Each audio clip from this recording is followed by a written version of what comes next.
See what I mean? Rinso White, that's what I mean. Rinso gets clothes, Rinso White. Say, Andy, where has you been for the last couple of days? Oh, Amos, I tell you, the Kingfish and me has been up to our ears in work. We have just incorporated our new business. Our new business? That's right, son. Today is the grand opening of our employment agency. Oh, I'm telling you. The makers of Rinso bring you the Amos and Andy Show with their guests for tonight, Jack Benny and Rochester.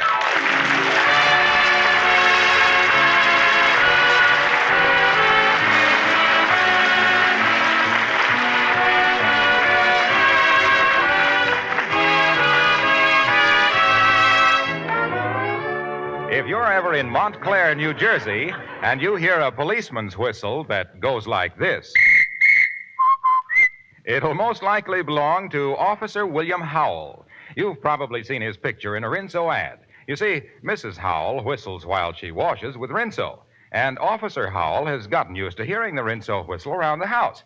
As he puts it, Well, you'll have to ask a missus if you want all the dope. All I know about Rinso is that it sure gets my shirts white. sure, that's because Rinso gets out more dirt. Try it yourself, ladies. And now, here are Amos and Andy and their guests, Jack Benny and Rochester.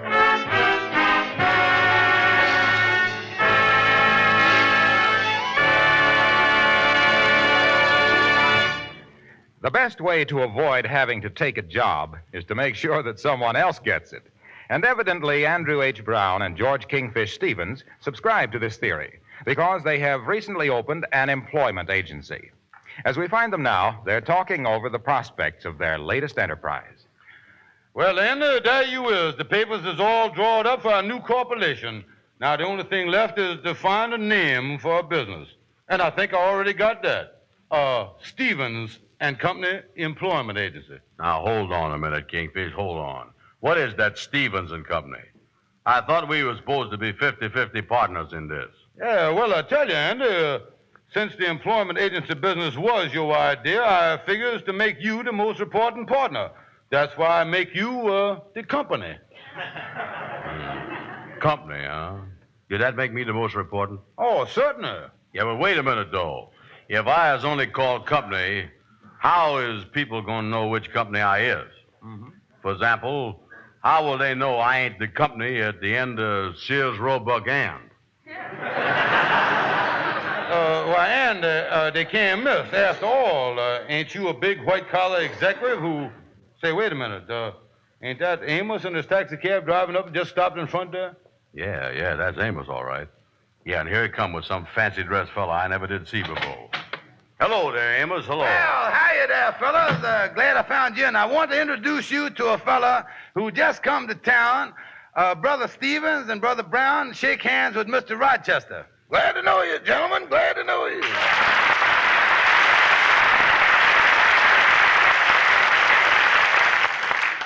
Fellas, I was just driving Mr. Rochester down to his boss's hotel, and I dropped by in here because he thinks maybe he'd like to join the lodge. Mm-hmm. Oh, wants to join the lodge, huh? Yeah, well, Mr. Rochester, this is just the right time for joining, because the initiation fees has just been reduced for one day only to $3. You has got $3 with you, ain't you? Well, to tell the truth, what I got happens to be just a little short of $3. How short? $3. Well, you see, fellas, Rochester tells me the man he's working for is a little stingy. Oh, little stingy? Why, my boss is the only man I know who laundries his pipe cleaners.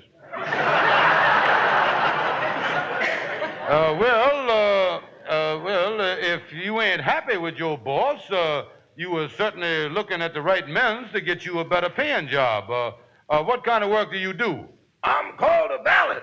I do the laundry, the cleaning, the cooking. I mow the lawn, wash the dishes, drive the car, shine the shoes, press the clothes, and other various miscellaneous sundries. You do all that and they still call you a valet? Yeah, any resemblance between my title and the work I got to do is purely coincidental and backbreaking. And all that work for $10 a week, if he picks up my next option. Well, now, tell you what, you fill out this application blank here. Now, suppose we could get you a job with less work and more pay. Would you be interested? There's no question about that, Brother Stevens. I'm so tired of having a job where the pay rattles that if you can get me one where the pay rustles, I'm your man.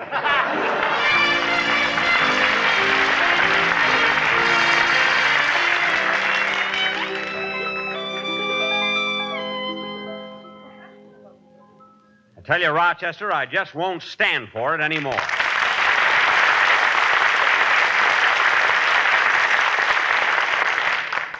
Showing up 5 hours late. Always going to Harlem to shoot dice wearing my clothes. By the time I get 'em back, I'm standing up straight, but my pants are kneeling. Is that the way to act? Well, answer me. Well, go on. Oh, you can't. No wonder you have no answer. But I've got one. I'm firing you. And don't think I wouldn't just because you've been with me 8 years. That doesn't mean a... All right. Those tears aren't going to help you. This time you've gone too far. You're fired, I tell you. Fired. Fired. Good thing Rochester isn't here. He might have quit.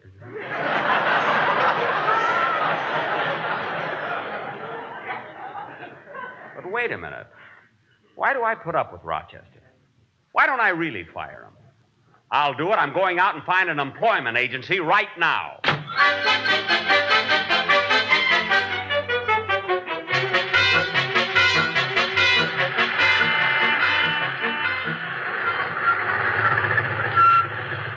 Well, here we is, Rochester. Thank you, Amos, for driving me all the way downtown to my boss's hotel. I say, Rochester, the doorman's coming over here. He must be looking for you. Yeah. You looking for me, Dorman? Yes, and your boss is looking for you. He's been looking for you for the last 5 hours. Uh-oh. Where's my boss now? I just saw him in the lobby. Oh, that's all right, then. I'll go in through the side door and pick up his suit I left to be pressed. Say, Rochester, I thought you said that you pressed all of your boss's suits yourself. I do when he wears them, but when I wear them, I want them done right. Well, goodbye, Amos.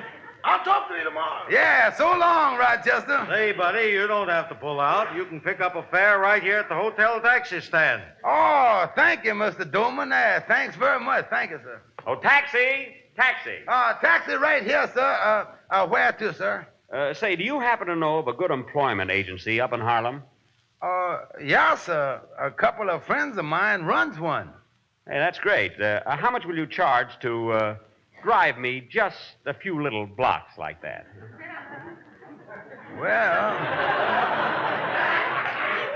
it ain't exactly a few little blocks from 48th Street up to 135th Street, mister.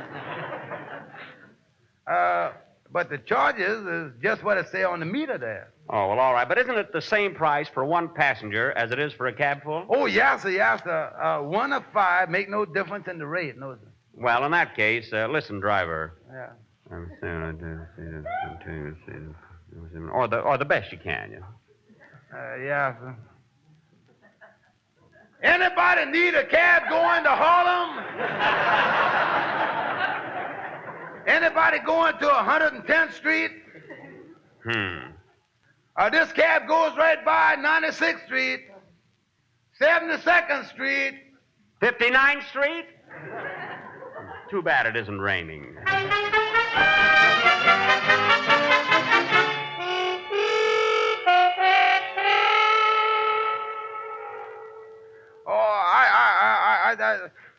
Tells you, Andy, this employment agency is going to be the best venture we done ever ventured into. Yeah, we ought to do big things with this new client, Rochester. Oh, yeah, there's no question about that. Say, wait a minute. Look like somebody coming in here, Andy. Excuse me, is this Stevens and Company? Yeah, sir. Come right in. You was talking to Stephen. And company. Put our card in your pocket, mister. Yes, I suppose you was in the market to engage some help. Well, yes, I'm looking for a valet. A valet? Well, if there's one thing this office has got, mister, it's a valet. Yeah, that's the one thing, all right. Well, that's very nice. How much does this man get? Well, the man we has got in mind gets $12 and a half. 12 and a half? Isn't that a little over ceiling? Of course, you understand that is the full valet price. That even includes buttoning up your vest for you. Well, you see, fellas, I'm very warm-blooded. I never wear a vest. Yeah, I don't, huh? Never wear a vest. Well, that cuts down the work, all right. Guess it ought to cut down the price, too, huh, Kingfish? Oh, yeah, with only the coat and pants, we can cut the price to 12 flat. Well, to tell the truth, boys, I'm more than just warm-blooded. In fact, I'm inclined to be just a teensy bit hot-blooded. So half the year, I don't even wear a coat. You know? Yeah, well, with only the pants left on, I guess we can settle for $11.50. Yeah, there's one good thing, Kingfish. He can't get any more hot-blooded than the coat and vest. I guess he got to stop there all right. Then it's settled. When can this man of yours start? Yeah, well, we ain't exactly sure, but if you just write your name and phone number down on this application card here, why, we'll get in touch with you. Yeah. There you are. And I'll be expecting to hear from you. Yes, sir, mister. Yes, sir. We is getting right on the ball. So long, boys. Don't let me down. Oh, no, sir. Say, Andy, where's that card Rochester filled out? We has got to phone him and tell him that we got him a brand new job with a boss that's just the opposite of the chiseler that he been working for.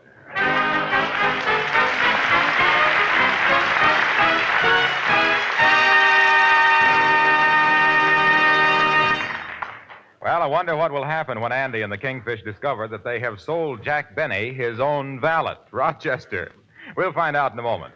But right now, since we've heard what Officer Howell, our friend from the Rinso ad, had to say on the subject of Rinso white shirts, I think we ought to hear the other half of the story, Mrs. Howell's version. She writes, My husband can stop traffic with his whistle, but the wash I hang on my line stops traffic, too, because it's Rinso white.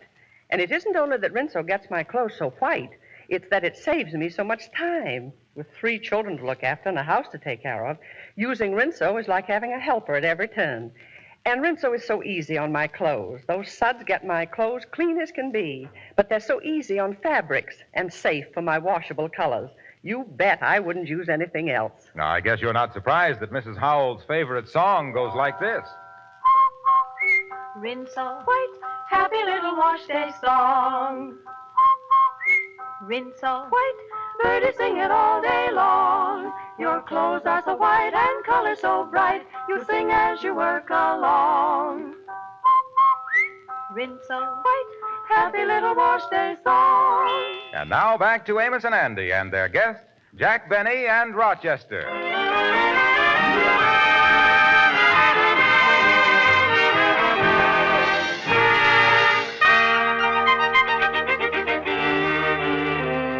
Well, Andy and the Kingfish have certainly messed things up through their new employment agency. They've gotten Rochester to resign his job as Jack Benny's valet to take a brand new job as Jack Benny's valet. Of course, the boys don't realize the situation they've created, and we find them now elated over their great success.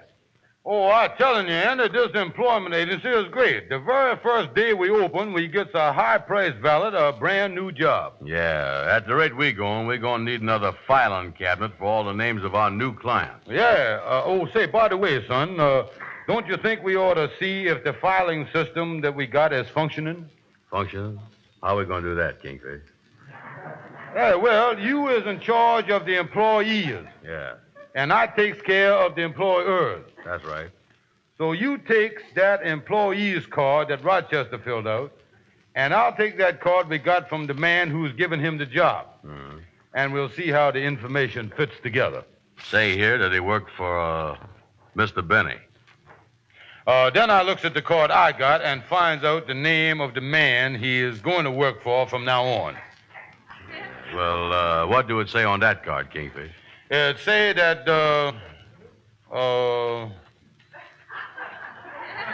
look like we must have got these cards mixed up here, son. Must have got the employee card in the employer file there. Yeah, here, let's switch cards. Okay. You give me your card, and you take the one I got. Yeah, that ought to fix it. Now, what do I look for?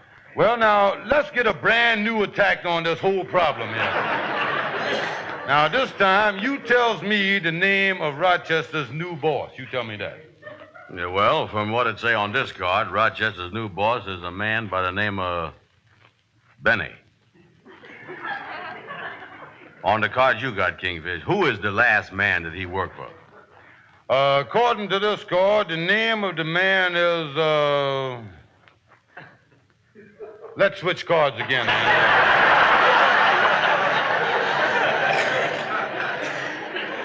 What's the matter now? What's the matter? Well, I ain't sure, but it must be the duplicate filing system we got here. Now, there's only one thing to do. Now, let's turn the cards down on the desk here. Turn them down face down. Okay. Now, clear your mind a minute now, Andy. Yeah. And let's start over. Okay, I was ready here, Kingfish. But somehow I got a feeling about this. So was I. A sneaking feeling. Benny ain't just no ordinary name, neither, you know. No, I knows I done seen it somewhere before. In two places, that's the trouble. Oh, well, there ain't no use postponing this, Andy. Now, look here. Just turn up one little piece of the corner of the card and look again. Now, take it easy and sneak up on it. I sneaking. Kingfish, Yeah. I see it again. Brother Andy, I was kind of hasty to admit this, but I was afraid that without realizing it, we has just committed industrial bigamy. Yeah, and since they made that a legal offense, we better get right over and see our lawyer, Gabby Gibson.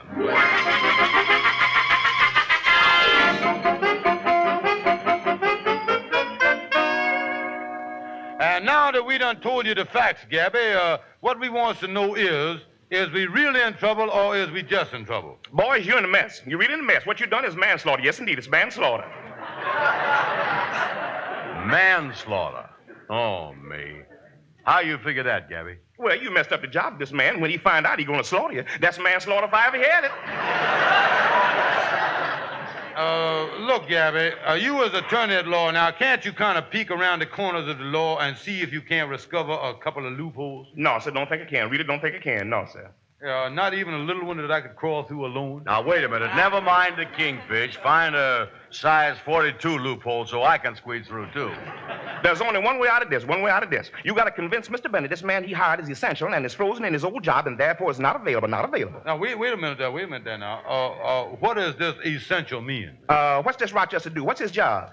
He's a valet. A valet, huh? Sorry, boys, sorry. Valet ain't essential. Tain't essential, no, indeed. Now, hold on there, Gabby. Do you know what a valet do? Of course I do. Of course I do. Valet dresses people, puts their clothes on. Yeah, and that ain't essential? Yeah, you just try going out in the street without your clothes on, you'll find out. Well, boys, I see what you mean. I really see what you mean. But I doubt if the law covers that. I doubt it covers that. Yeah, well, exactly what do the law cover? Because if you can tell us about it, I got an idea that we can use it to sort of convince Mr. Benny.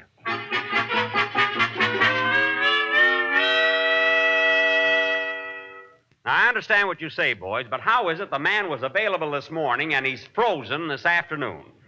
Now, answer me that. Yeah, well, you see, Miss Benny, well, you know about Congress, don't you?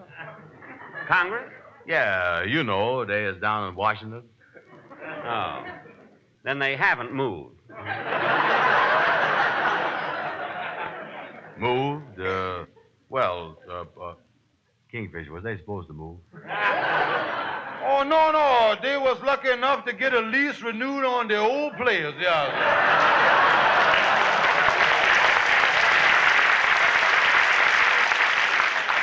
Now, listen, boys, this is all very interesting, but what has Congress got to do with my new valet not being available? Well, Miss Benny, you know Congress. A couple of years ago, they made up a board down there to take care of jobs. It's called the NAOB. Oh, the NAOB? Yeah. I don't think I've ever heard of that particular board. Oh, yeah, no, well, don't make no difference, because just this morning, the NAOB decided to smack the public with a new ruling. Yeah, that's right. We got it right here. We done copied it out of the book. That's pretty fast. The ruling is made in Washington this morning, and you copied out of a book here in New York this afternoon. How come? Huh? Priorities. And is there any way I can arrange to read this ruling? Oh, yes, sir, yes, sir. Here you is, Miss Benny. Got it copied here, identical, verbatim, word for word, and besides that, we didn't change a thing. Yeah. Let me see here. A guaranteed copy of ruling number 0001. Quote, whereas and wherewithal, we is sitting on this bureau, with not much to do, we is unanimously decided to inaugurate a new ruling on balloting. Now come to ruling part. Naturally. Paragiraffe 1. This law we is resolving is meant for all employers looking to employ, hire, or engage valets, especially and to wit, employers whose last name just happen to begin with the letter B.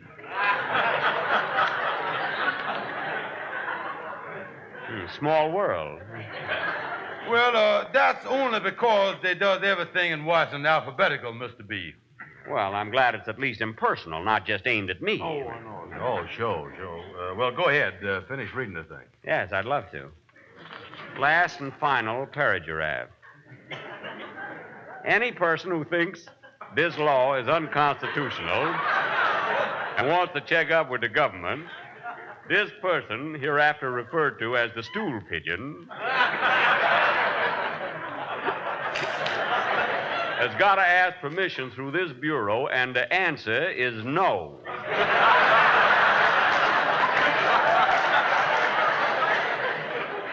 Yeah, them boys down there sure know how to plug up the loopholes, all right. Yeah, I'm glad there's not much more here.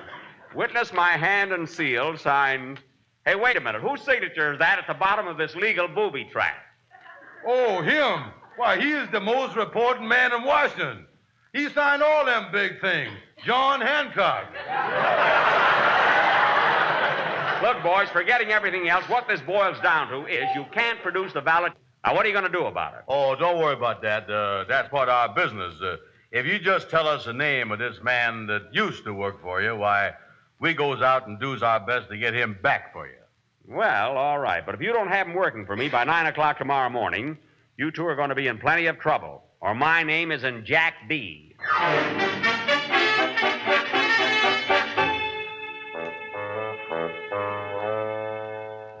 Go on, Kingfish. Read Rochester's last part of the ruling. That's the most important part. Elucidate, gentlemen, elucidate. Yeah. Well, this is what it say here, Miss Rochester, quote, and this law is meant for all valets, especially and to wit all valets whose name just happen to begin with the letter R. Yeah, so you see, Rochester, according to this new law, we just can't put you in the new job.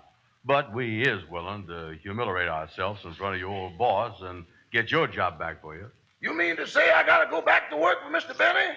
Well, I guess you do. Well, poverty, move over. Your wandering boy is home again.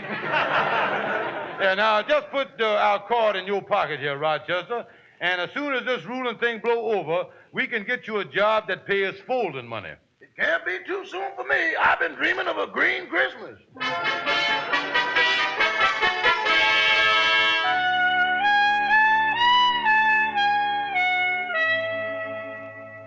Rochester! Oh, Rochester! Yes, boss. I'm faced with a financial uncertain Christmas. A Christmas like I've always Rochester, will you known. please stop that squawking? Do all those things I told you to. Because if you don't, as soon as a certain ruling is changed, I've got a card in my wallet of an employment agency that can get me a high-class ballot, just like that. And I'm just waiting for another ruling to take a card of an employment agency out of my pocket that will trump your card.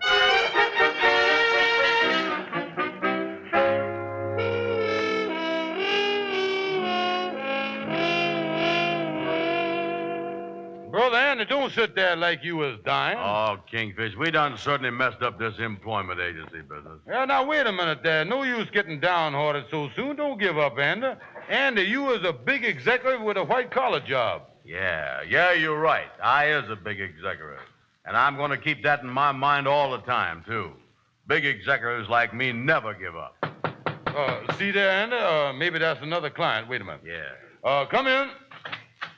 Well, Shorty the barber. Hi, Kingfish. Hello, Andy. Well, Shorty, hello. How's business at the barber shop? Oh, it ain't so good. I've been losing money. I might go into bankruptcy. I just about busted, bro. I can't complain.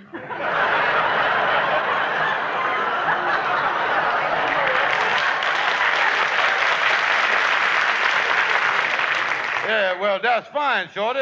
Long as business is so good, would you? Maybe us executives can hire you some extra help. Yeah, well, that's what I come in for. You see, I need a shoe shine boy. Oh, yeah, well, here, I'll get an application blank right here. Now, Shorty, how much do you pay the shoe shine boy? Oh, it's the best paying job in the world. He can save a lot of. He'll get rich quick. Well, he can make more than not enough to live on. No, yeah, I see. Yeah, but on top of the $10 I pay, the shoe shine boy, he might make another $10 in tips. $10 in tips, huh? Mm. Shorty, I was glad that you come to big white-collar executives like us. We has got just demand for you. We is? Yeah. So long, Kingfish. I'm taking that job myself.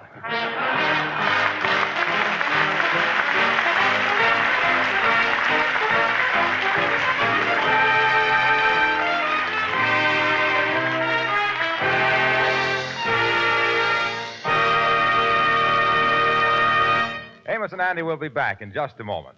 Meanwhile, let me say that I'd be the last guy in the world to exaggerate. For instance, I wouldn't dream of telling you that when you use Rinso on your dishpan, your dishes march off the supper table, wash themselves, rinse themselves, and stack themselves neatly in the cupboard.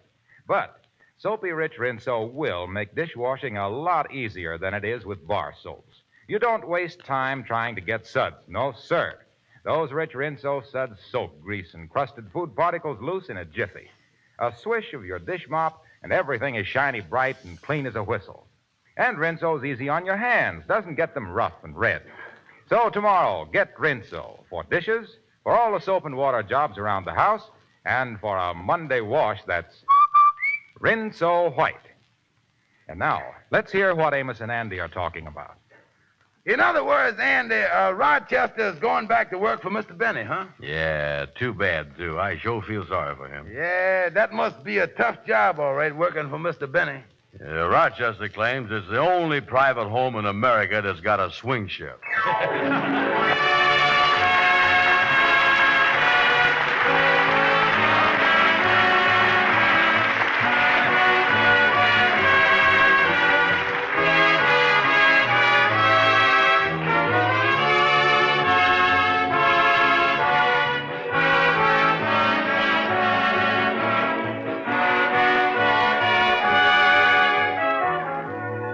Be sure to be with us again next Friday evening at this same time when the makers of Rinso will again present the Amos and Andy Show. Our thanks to Jack Benny and Rochester for being with us tonight. They have appeared through the courtesy of the American Tobacco Company, makers of Lucky Strike cigarettes. This is Harlow Wilcox saying good night to you for all of us.